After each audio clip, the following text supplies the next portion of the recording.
आज हम बात करने वाले हैं एडिटिंग पीसी के बारे में। अब देखो, कभी भी आप पीसी बिल्ड करने जाते हो तो स्पेसिफिक आपका एक रीजन होता है, एक यूज केस होता है। तो उस यूज केस को देखते हुए ही कोई भी पीसी बिल्ड करता है। जैसे गेमर्स लोग ज्यादा करके अच्छे ग्राफिक्स कार्ड के साथ जाते हैं और छोटा प्रोसेसर लगाते हैं 6 कोर का, जिससे उनकी गेमिंग काफी अच्छी हो पाए। लेकिन जो एडिटर्स होते हैं उनको काफी ज्यादा अपग्रेडेशन चाहिए होते हैं, जैसे रैम में, ग्राफिक्स कार्ड में, प्रोसेसर में। तो मदरबोर्ड भी उनको अच्छा चाहिए होता है। तो उस केस को देखते हुए हमने यहाँ पर कैबिनेट भी बड़ा यूज किया है, ग्राफिक्स कार्ड भी अच्छा यूज किया है और एक अच्छा डिसेंट मदरबोर्ड यूज किया है, ताकि आप काफी सारे चीजों को अपग्रेड कर सको। इन सारी कंडीशंस को देखते हुए हमने इस पीसी को बनाया है। इसमें कौन से कंपोनेंट लगेंगे वो देखते हैं। सबसे पहला हमारा जो कंपोनेंट है वो है हमारा प्रोसेसर i7-14700KF। ये एक प्योर प्रोसेसर है, इसमें कोई इंटीग्रेटेड ग्राफिक्स आपको नहीं मिलेगा। लेकिन ये जो प्रोसेसर है, अगर आपको ओवरक्लॉकिंग अच्छे से आती है तो आप इसे ओवरक्लॉक करके एक अच्छे क्लॉक स्पीड पर यूज कर सकते हो। बस आपको टेम्परेचर मेंटेन रखना पड़ेगा। बाकी ये जो हमारा प्रोसेसर है ये 1700 सॉकेट को सपोर्ट करता है। इसको चलाने के लिए अच्छा मदरबोर्ड यूज करना जरूरी है, ताकि आपको अच्छी परफॉर्मेंस मिल पाए। तो यहाँ पर हमने मदरबोर्ड यूज किया है Z790 प्रो सीरीज का वाईफाई मदरबोर्ड है। इसमें वाईफाई और ब्लूटूथ दोनों की कनेक्टिविटी आपको मिलती है, लेकिन जो असली अच्छी स्पीड होती है इंटरनेट की वो लैन केबल पे ही आएगी, इस बात का ध्यान रखना। बाकी ये जो मदरबोर्ड है हमारा, इसमें आपको 3 ग्राफिक्स कार्ड के स्लॉट मिलते हैं। अब देखो, MSI की जगह पर आप गीगाबाइट ब्रांड में, Asus ब्रांड में भी यूज कर सकते हो, ASRock भी यूज कर सकते हो। डिपेंड करता है आपको कौन सा मदरबोर्ड अच्छा लगता है। बस उसकी VRM वगैरह देख लेना, ताकि अपने प्रोसेसर को अच्छी खासी पावर डिलीवर कर पाए। बाकी MSI की सर्विस थोड़ी मुंबई में बेकार है, लेकिन मैं MSI ब्रांड से कहना चाहूंगा कि अपनी सर्विस अच्छी कर लो। तो हम लोग बहुत सारे मदरबोर्ड अपने बिल्ड में यूज कर सकते हैं।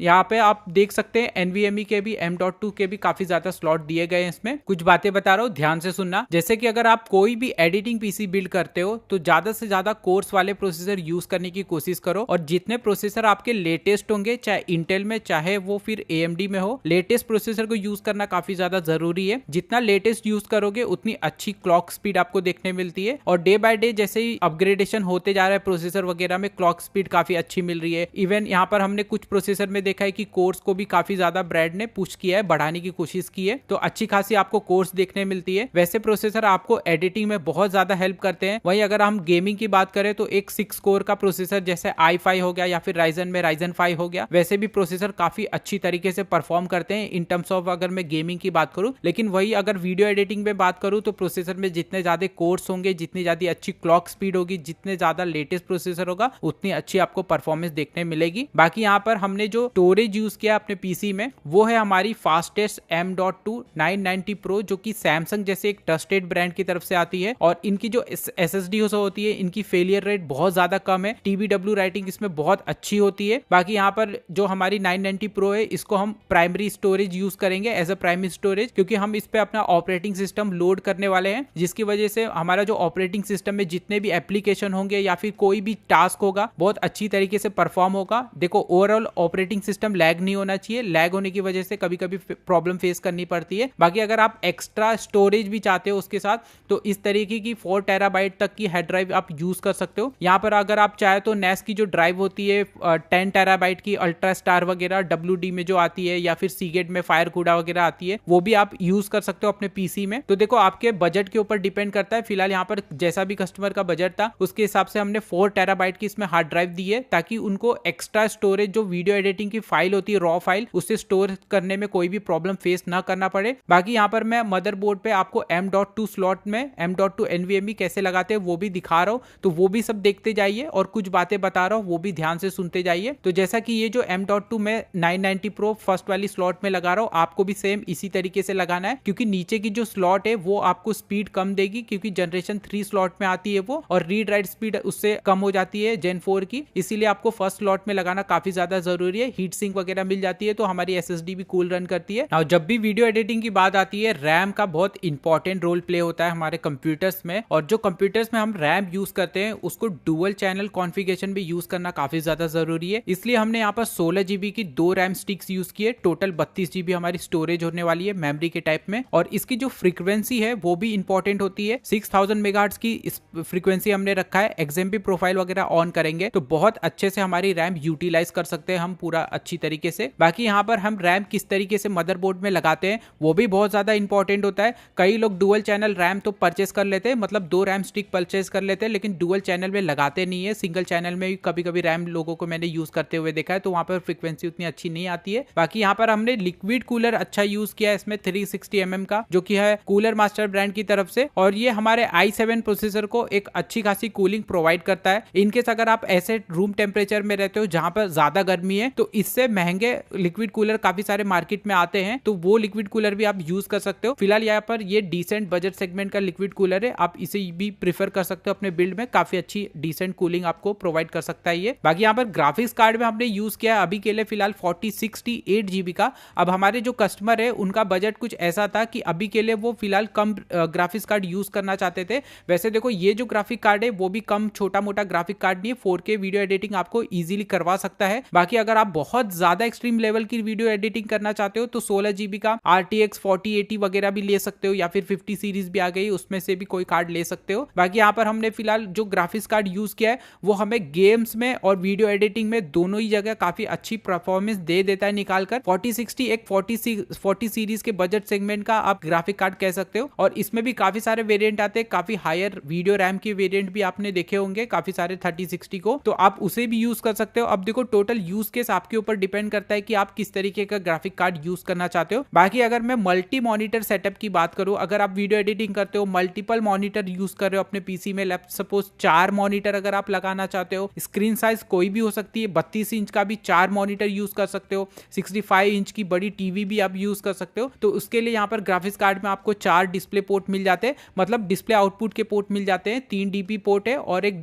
HDMI पोर्ट मिलता है। अब हमारे सिस्टम में पावर सप्लाई भी बहुत इंपॉर्टेंट रोल प्ले करता है। एक अच्छा पावर सप्लाई यूज करना काफी ज्यादा जरूरी होता है आपके सिस्टम में, क्योंकि DC वोल्टेज सप्लाई होती है और DC में अगर फ्लक्चुएशन आता है तो कई बार ऐसा प्रॉब्लम शो होता है कंप्यूटर्स में कि आपको पता भी नहीं चल पाएगा कि ये पावर सप्लाई रिलेटेड प्रॉब्लम है, और आप अपनी रैम, प्रोसेसर, ग्राफिक कार्ड में ही बिजी रहोगे। तो यहाँ पर अच्छी ब्रांड की पावर सप्लाई यूज करना काफी ज्यादा जरूरी होती है। फिलहाल हमने कस्टमर को बहुत समझाया था कि MSI की जगह पर आप दूसरा पावर सप्लाई ले सकते हो, लाइक कॉर्सर हो गया, कूलर मास्टर हो गया, या फिर डीप कूल हो गया, थर्मल टेक हो गया। ऐसी काफी सारी ब्रांड है जो पावर सप्लाई के सेगमेंट में बहुत अच्छा काम करती है, वैसी ब्रांड की पावर सप्लाई आपको यूज करनी चाहिए। फिलहाल MSI को मैं क्यों नहीं रिकमेंड करा था, उसका एक रीजन ये है कि MSI ब्रांड की जो पावर सप्लाई काफी कम लोग यूज करते हैं, और इसकी जो स्टॉक होती है वो प्रॉपर तरीके से अवेलेबल नहीं होती है सर्विस सेंटर में, तो आपको रिप्लेसमेंट वगैरह में थोड़ी प्रॉब्लम फेस करनी पड़ सकती है। बाकी अगर रिप्लेसमेंट आपको अच्छी तरीके से मिल जाए तो बहुत अच्छी बात है। फिलहाल यहाँ पर जो कनेक्टर दिखा रहा हूं मैं आपको, 600 वॉट का एक कनेक्टर है, दूसरा 300 वॉट का है। तो जो 600 वॉट के कनेक्टर होते हैं उसमें देखो 4 पतली पतली केबल मिलती है आपको।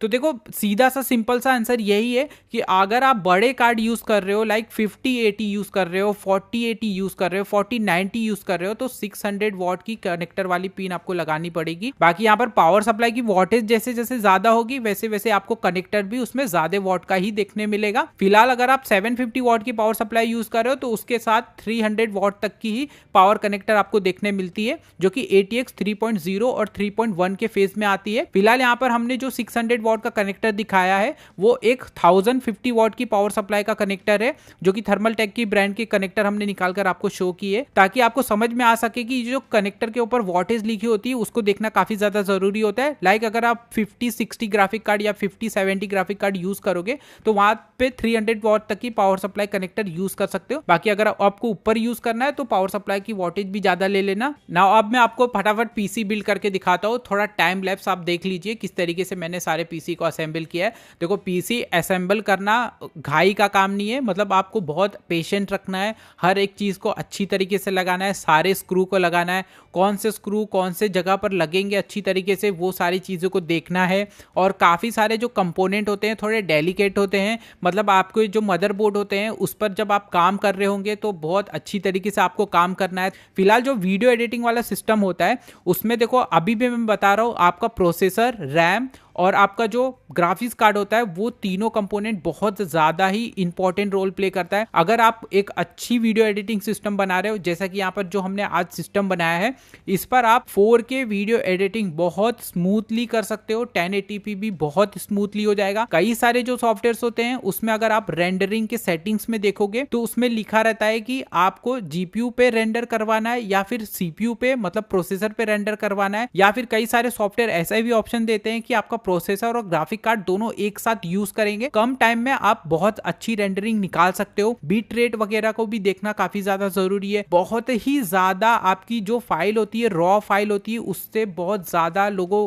कभी कभी मैंने देखा है बहुत लोग ज्यादा ही बिट रेट पर रेंडर करते हैं, जिसकी वजह से फाइल साइज बड़ी होती है और रेंडरिंग कम टाइम में, मतलब होने की जगह बहुत ज्यादा टाइम यूटिलाइज कर लेता है, तो उनको लगता है कि सिस्टम ही स्लो है। ऐसा नहीं होता है। आप अपनी जो वीडियो एडिटिंग की रॉ फाइल होती है उनकी सारी सैम्पलिंग रेट वगैरह देखो, कितने एफपीएस पे है। डिसेंट एफपीएस पे अगर आप रेंडर करवाओगे, हद से ज्यादा एफपीएस आप यूटिलाइज नहीं कर रहे हो, हद से ज्यादा बिट रेट यूज नहीं कर रहे हो, तो आपका जो फाइल साइज होगा वो भी कम होगा और कम टाइम में रेंडरिंग बहुत अच्छी से करवा देता है सिस्टम। बाकी ये जो आज हमने सिस्टम बनाया है ये बहुत ज्यादा पावरफुल सिस्टम है, क्योंकि इसमें अपग्रेड के हमने बहुत अच्छे चांस दिए हैं आपको। इसमें देखो, अगर मैं ग्राफिक कार्ड मैक्स अपग्रेड की बात करूं तो यहां पर आप मैक्सिमम इसमें 5060 या फिर 5070 तक का ग्राफिक कार्ड लगा सकते हो, जो कि 50 सीरीज RTX में बहुत अच्छी सीरीज है। बहुत अच्छे अच्छे कार्ड आपको उसमें देखने मिलेंगे, बहुत अच्छी वीडियो रैम साइज आपको उसमें देखने मिलेगी। तो इनकेस फ्यूचर में हमारे कस्टमर को अगर अपग्रेडेशन करना होगा तो वहां पर 5070 तक हम रिकमेंड करते हैं, क्योंकि मैक्स पावर सप्लाई हमारा उतना वो झेल पाएगा।